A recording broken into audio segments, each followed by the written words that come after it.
네, 오늘 우리 함께 나눌 말씀 21자 말씀입니다. 레위기 6장 24절에서 7장 10절의 말씀입니다. 레위기 6장 24절에서 7장 10절의 말씀 한 절씩 교독하겠습니다. 여호와께서 모세에게 말씀하여 이르시되 아론과 그의 아들들에게 말하여 이르라. 속죄제의 규례는 이러하니라. 속죄제 제물은 지극히 거룩하니 여호와 번제물을 잡는 곳에서 그 속죄제 제물을 잡을 것이요 죄를 위하여 제사 드리는 제사장이 그것을 먹되 곧 회막들 거룩한 곳에서 먹을 것이며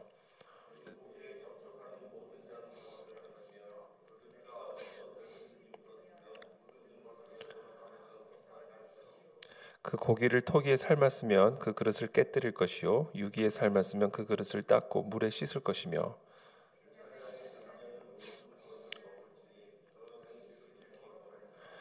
그러나 피를 가지고 회막에 들어가 성소에서 속죄하게 한 속죄제 제물의 고기는 먹지 못할지니 불사를지니라.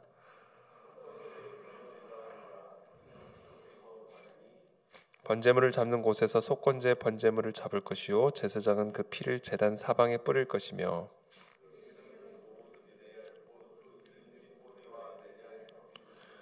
두 콩팥과 그 위에 기름 곧 허리 쪽에 있는 것과 간에 덮인 커플을 콩팥과 함께 떼어내고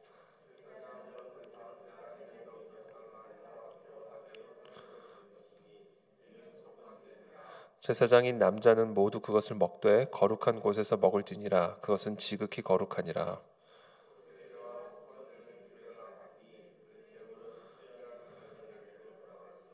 사람을 위하여 번제를 드리는 제사장 곧 그 제사장은 그 드린 번제물의 가죽을 자기가 가질 것이며 화덕에 구운 소제물과 냄비나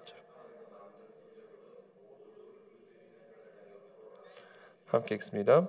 소제물은 기름 섞은 것이나 마른 것이나 모두 아론의 모든 자손이 균등하게 분배할 것이니라. 아멘.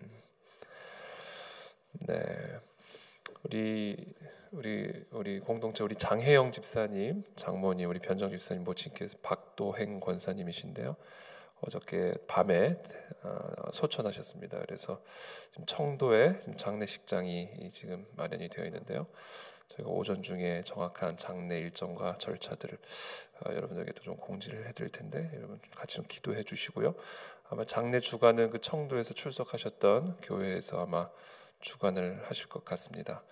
그래도 저하고 아내는 오늘 다녀오려고 그러는데요. 저희가 또 공지를 드릴 테니까 혹시 조문을 원하시는 분들은 또 이렇게 말씀해 주시면 같이 참여할 수 있도록 그렇게 하도록 하겠습니다. 네, 오늘 함께 레위기 6장 24절에서 7장 10절 말씀 우리 계속 레위기 말씀 묵상하는데요. 특별히 속죄제와 속건제 이 두 종류의 제사법에 대해서 오늘 우리에게 말씀하고 계십니다. 이 속죄제는 부지불식간에 지은 죄에 대한 속죄를 위해 드려지는 제사죠. 사실 우리가 우리의 삶 속에서 사실은 부지불식간에 범하는 죄들이 참 많이 있죠. 우리 부지불식간에 범하는 죄들 가운데는 우리가 대부분 것을 죄로 그렇게 심각하게 여기지 않는 것들이 많이 있습니다. 우리가 이 타락한 세상 속에서 사실 살아가다 보면 우리가 원든 원치 않든 우리가 의도하든 의도하지 않든 우리의 생각과 마음과 행위로 짓는 다양한 죄들이 있죠. 우리가 모르게 지었다고 해서 또 우리가 의도해서 지은 죄가 아니라 해서 그것이 죄가 아닌 것은 아니죠. 우리가 비를 맞으면 그 비 안에 있는 더러운 성분들이 다 우리의 몸을 더럽히잖아요. 우리가 뭐 비를 맞고 싶어서 맞는 것이 아니라 비가 내리면 비를 맞을 수밖에 없는 게 우리들이죠. 마찬가지로 정말 이 더러운 타락한 그런 문화와 그런 세상 속에서 살아가는 우리들이 그 타락한 문화로부터 영향을 받지 않을 수가 없고 또 이 타락한 사람들과 함께 살아가는 이 무리 속에서 또 우리가 우리라고 해서 그것들로부터 예외되거나 면제될 수는 없죠. 그래서 우리는 이 속죄제처럼 이 속죄제 안에 담겨진 정신처럼 우리가 원튼 원치 않든 의도한 것이든 의도하지 않은 것이든 우리가 알고 지은 죄든 모르고 지은 죄든 철저하게 우리의 모든 죄들을 예수 그리스도의 보혈의 피로 씻어야 한다라는 겁니다. 저는 오늘 이 아침에 축복합니다. 이 아침에 마치 샤워하듯이 우리가 하루를 시작할 때 샤워하듯이 매일 아침마다 우리는 예수님 앞에, 하나님 앞에 이 속죄제를 드려야 된다라는 것이죠. 우리의 생각을 씻어주시고 다시 한번 우리의 마음을 새롭게 씻어주시고 우리의 모든 행위들을 다 예수 그리스도의 보혈로 깨끗이 씻어주셔서 새로운 마음과 새로운 생각으로 오늘도 새롭게 시작할 수 있도록 은혜를 베풀어 주옵소서. 우리가 매일 하루하루를 새롭게 시작할 수 있다는 게 이게 얼마나 큰 은혜인지 모릅니다. 정말 우리가 실수도 참 많이 하고 또 우리가 참 연약함도 많이 있는데 매일 아침 우리는 새롭게 시작할 수 있다. 이게 얼마나 큰 은혜인지 모르죠. 근데 그 큰 은혜가 바로 예수 그리스도의 보혈의 피로 말미암아 우리에게 주어지는 은혜다라는 겁니다. 그래서 우리의 이 어제의 실수도 다 잊어버리고 과거의 실수도 다 잊어버리고 정말 예수 그리스도의 보혈의 피로를 깨끗이 씻어주셔서 오늘 새롭게 새로운 은혜로 시작하시는 저와 여러분들 모두가 되시기를 예수 그리스도 이름으로 축복합니다.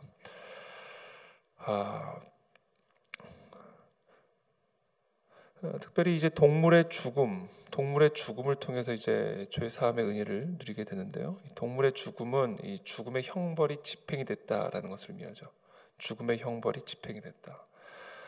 동물이 죽음으로써 이 죽음의 형벌, 내가 받아야 할 죽음의 형벌이 대신 이 동물에게 집행이 됨으로써 나는 죄 사함을 받았다라는 이 대속의 원리가 이 모든 제사법 안에 담겨져 있는 죄 사함의 원리죠.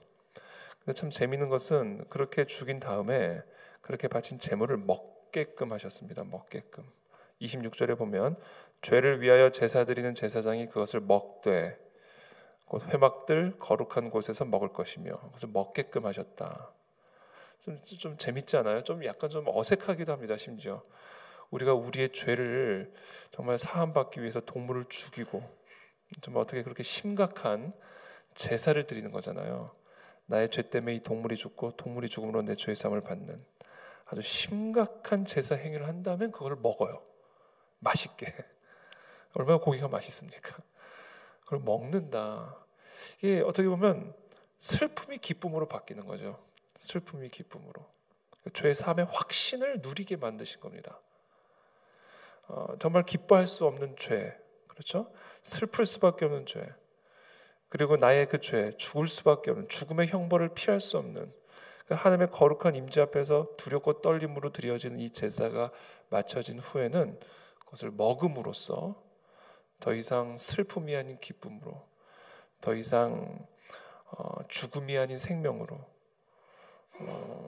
그렇게 이 제사의 분위기를 확 전환을 시키는 모습을 우리가 볼 수가 있게 되죠. 그래서 결국은 이 모든 제사는 슬픔으로 시작하여 기쁨으로 마침을 받게 되고 절망으로 시작하여 희망으로 끝을 내게 만드시고 죽음으로 시작하여 생명으로 마무리 짓게 만드는 그와 같은 회복의 원리가 또 예배와 찬양의 원리가 바로 이 속죄제의 규례 안에 담겨져 있는 영적 의미다라는 것입니다. 그래서 저는 오늘 이 아침에 우리가 이 기쁨이 회복이 되기를 원합니다. 주님, 나 같은 죄인을 살리신 그 예수 그리스도의 보혈의 피로 말미암아 기뻐하며 찬양하며 예배하는 예배의 영을, 찬양의 영을 우리 모두에게 허락하여 주옵소서. 우리의 죄로 말미암아 우리는 절망할 수밖에 없고 우리의 연약함으로 말미암아 우리는 낭망할 수밖에 없고 또 우리의 죄로 말미암아 정말 슬퍼할 수밖에 없는 존재이지만 그러나 예수 그리스도의 보혈의 피 때문에 우리는 그것이 기쁨으로 변화되고 찬양으로 변화되고 예배로 변화되어지는 그리고 기쁨의 헌신으로 변화되어지는 그와 같은 전환의 은혜가 예배와 제사를 통해 우리 가운데 일어나는 은혜가 있게 되기를 예수님의 이름으로 축복합니다.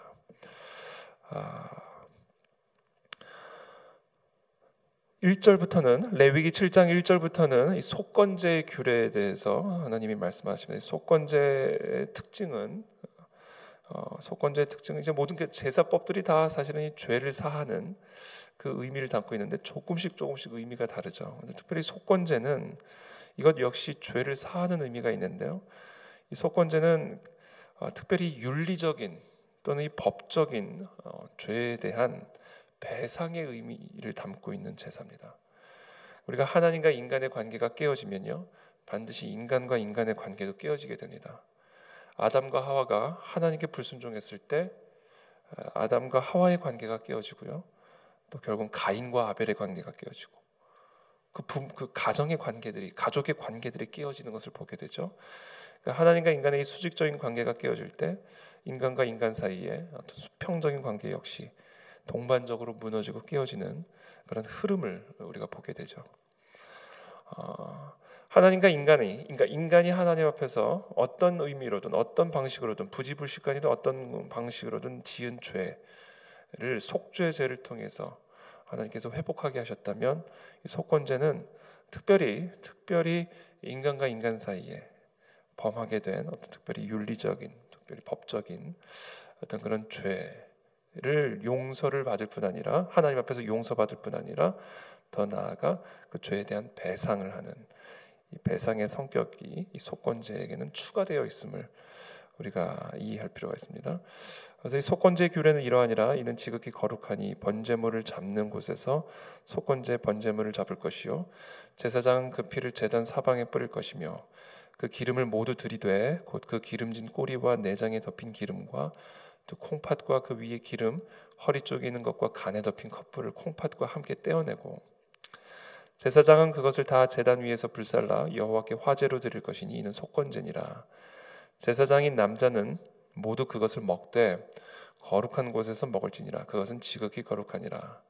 속죄제와 속건제는 규례가 같으니 그 제물은 속죄하는 제사장에게로 돌아갈 것이요 사람을 위하여 번제를 드리는 제사장 곧 그 제사장은 그 드린 번제물의 가죽을 자기가 가질 것이며 화덕에 구운 소제물과 냄비에나 철판에서 만든 소제물은 모두 그 드린 제사장에게로 돌아갈 것이니 소제물은 기름 섞인 것이나 마른 것이나 모두 아론의 모든 자손이 균등하게 분배할 것이니라. 참 이 제사법 안에는 참 다양한 의미들이 들어가 있습니다. 또 다양한 목적들이 고안이 되어 있어요. 아주 치밀한 어떻게 보면 디자인이 되어 있습니다.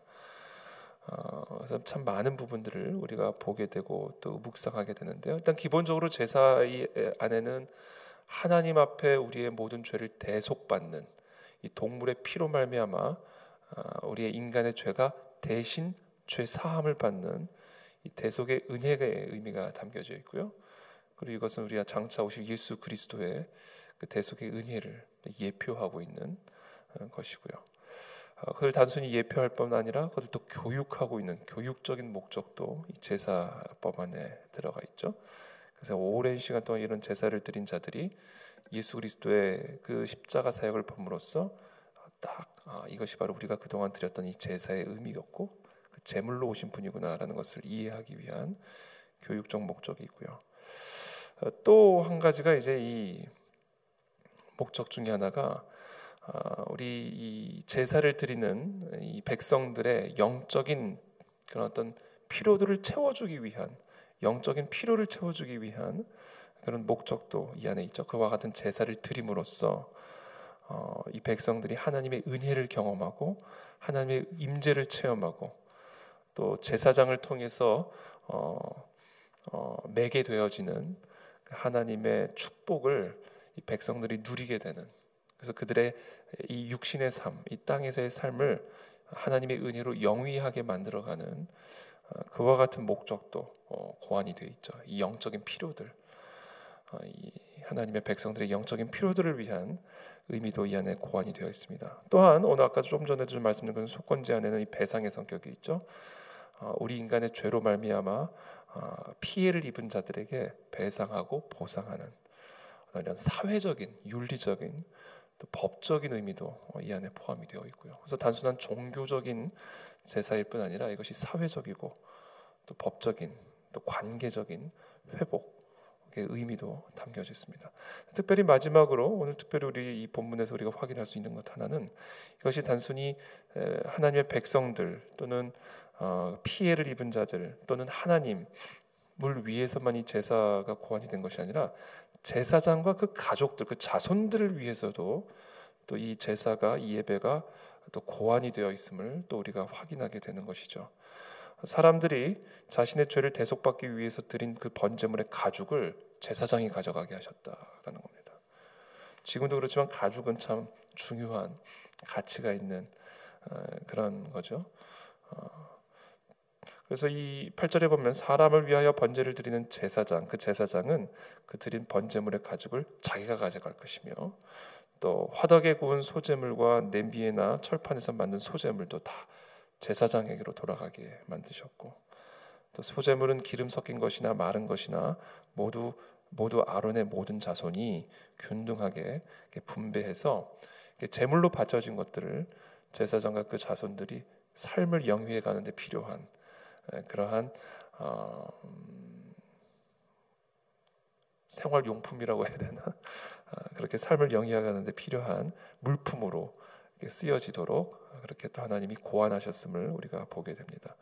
그래서 이거 보면 이 제사법 안에는 하나님이 이 하나님의 백성, 하나님의 공동체, 제사장을 비롯한 모든 하나님의 백성들이 하나님 앞에서 거룩하게 살아가도록, 또한 사람과 사람 사이에서 하나님의 은혜와 하나님의 뜻 가운데 살아가도록, 그리고 그 안에 있는 모든 영과 육의 필요들을 채워갈 수 있도록 이 하나님의 백성의 공동체가 영위해가는 모든 필요들이 다 고안이 되어 있음을 우리가 보게 됩니다. 이것을 결론적으로 요약적으로 표현하면, 결국 하나님의 백성들이, 하나님의 공동체가 이 땅에서 살아가는 데 필요한 것은 결국은 뭐다? 예배다라는 겁니다. 예배.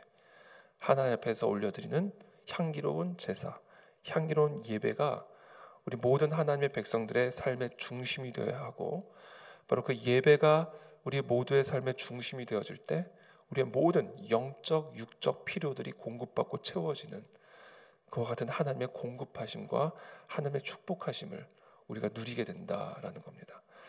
그래서 우리 모든 성도들의 삶의 이 중심에 이 하나님을 예배하는 이 예배가 있게 되기를 축복하고요. 또 그 예배 가운데, 하나님의 임재 가운데 우리의 영적인 필요는 물론이거니와 우리 모두의 육적인 필요도 넉넉하게 채워지는, 공급하시는 그런 하나님의 은혜를 누리게 되시는 그런 축복을 경험하게 될 것을 믿습니다. 그래서 오늘 이 새벽에도 그와 같은 은혜를 우리가 기대하며 또 간구하며 하나님 앞에 나아가는 이 아침이 되시기를 예수님의 이름으로 축복합니다. 살아계신 하나님 감사합니다. 오늘 이 시간 우리에게 주신 이 레위기의 말씀을 저희가 함께 묵상합니다. 정말 예배가 삶이 되고 삶이 예배가 되는, 예배가 우리의 삶의 중심이 되어져 우리에게 날마다 공급하시는 영과 육신의 모든 필요들을 채우시는 그런 하나님의 은혜를 누리는 우리 모두가 될 수 있도록 주님께서 축복하여 주옵소서. 하나님과 우리 사이에 막혀있는 그런 모든 죄의 문제들, 의도한 것이든 의도하지 않은 것이든 스쳐 지나간 것이든 머물러 있는 것이든 우리들을 순간이라도 더럽힌 그 모든 것들을 이 시간 예수 그리스도의 보혈의 피로 깨끗이 씻어주시고 오늘 새롭게 새 마음으로 새 영혼으로 내일 어제는 잊고 오늘 새롭게 보혈의 은혜로 시작하는 우리 사랑하는 모든 성도들 되실 수 있도록 축복하여 주옵소서. 예수 그리스도의 이름으로 기도하옵나이다.